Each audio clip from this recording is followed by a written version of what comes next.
જય દ્વારકાધીશ મિત્રો। રાજકોટ જિલ્લાના ધોરાજી તાલુકાના સુપેડી ગામે આવેલું મુરલી મનોહરનું મંદિર એક અલૌકિક અને અતિ સુંદર ધામ છે। ઉતાવરી, ઝાંઝમેરી અને ધારુણી એમ 3 નદીઓના પવિત્ર ત્રિવેણી સંગમ પર સ્થિત આ મંદિરમાં પ્રવેશતા જ એક દિવ્ય અનુભૂતિ થાય છે। આ મંદિરનો ઇતિહાસ પણ એટલો જ રસપ્રદ છે। લોકવાયકા મુજબ 750 વર્ષ પહેલા માણાવદરના મોઢ બ્રાહ્મણ જગુદાદ અને વીરુદાદને લક્ષ્મીજીએ સ્વપ્નમાં આવી ધન પ્રાપ્તિ કરાવી હતી। આ ધનનો સદુપયોગ કરવા બંને ભાઈઓએ સંગમ સ્થાને મંદિર બનાવવાનો નિર્ણય લીધો। એક અદ્ભુત શરત સાથે નિર્માણ કાર્ય શરૂ થયું કે કોઈએ એકબીજાનું કામ જોવું નહીં। વચ્ચે વિશાળ પડદો રાખીને મંદિરો તૈયાર થયા। જ્યારે પડદો હટાવવામાં આવ્યો ત્યારે સૌ આશ્ચર્યચકિત થઈ ગયા। બંને મંદિરો એકબીજાની આબેહૂબ નકલ સમાન હતા, માત્ર દિશાનો તફાવત હતો।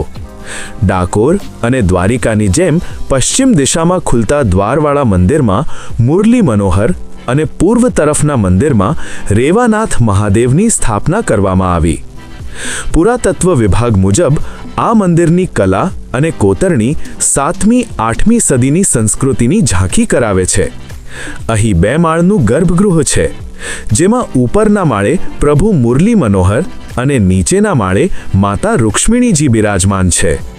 ભગવાન શ્રી કૃષ્ણની વિવિધ બાલ્યાવસ્થાઓની મૂર્તિઓ અને અહીંનો સત્સંગ ભાવિકોના મનને પરમ શાંતિ આપે છે। શ્રદ્ધાળુઓ અહીં દૂર દૂરથી ચાલીને આવે છે, ધજા ચડાવે છે અને પ્રસાદીનું આયોજન કરી પોતાની માનતા પૂર્ણ કરે છે। ખરેખર મુરલી મનોહરના દર્શન એ જીવનનો એક લહાવો છે। જો તમને સુપેડીના મુરલી મનોહર મંદિરનો આ અદ્ભુત ઇતિહાસ અને આ દિવ્ય દર્શન ગમ્યા હોય તો આ વિડીયોને લાઈક જરૂર કરજો। આપણી આ ચેનલ પર આપણે આવા જ પૌરાણિક મંદિરો, આપણી ભવ્ય સંસ્કૃતિ અને મહાદેવની ભક્તિના વિડીયો લાવતા રહીએ છીએ। તો આવી જ વધુ રસપ્રદ અને ધાર્મિક માહિતી માટે ચેનલને સબસ્ક્રાઇબ કરવાનું અને બેલ આઇકન દબાવવાનું ભૂલશો નહીં।